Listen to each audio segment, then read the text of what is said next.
Hello and welcome to Rubik's Cube Mnemonics.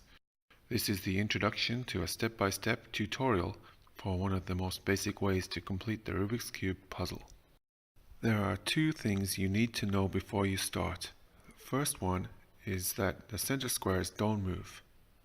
The core of the cube is basically a plus sign in 3 dimensions, so although they'll swivel around, they don't actually change position.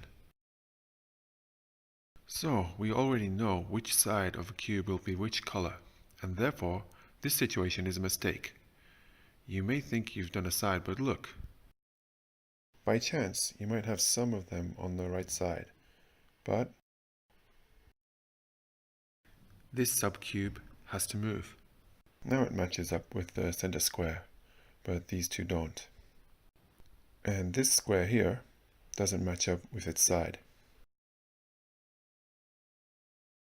The other thing you need to know is how to move the cube. We're doing quarter turns. Each move changes the faces once at 90 degrees. And we're going to describe the moves like this. Up, up inverted, down, down inverted,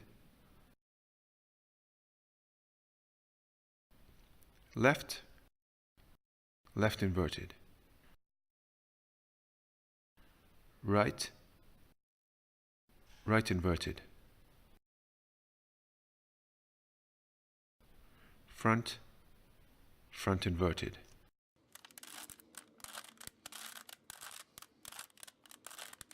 When we put these moves together, we call it an algorithm. The algorithms can be a little hard to remember, so we have some mnemonic characters to help us. This is Yui. This is Fiona.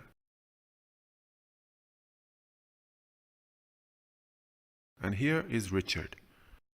Yui represents up inverted. Fiona, as you can see, represents front inverted. Even the front of her shirt is inverted, and if you look closely, you'll see Richard has 2 left feet, which is relevant to one of the little stories we'll make up to help us remember the algorithms. Now, let's mess up the cube, and we're ready to start.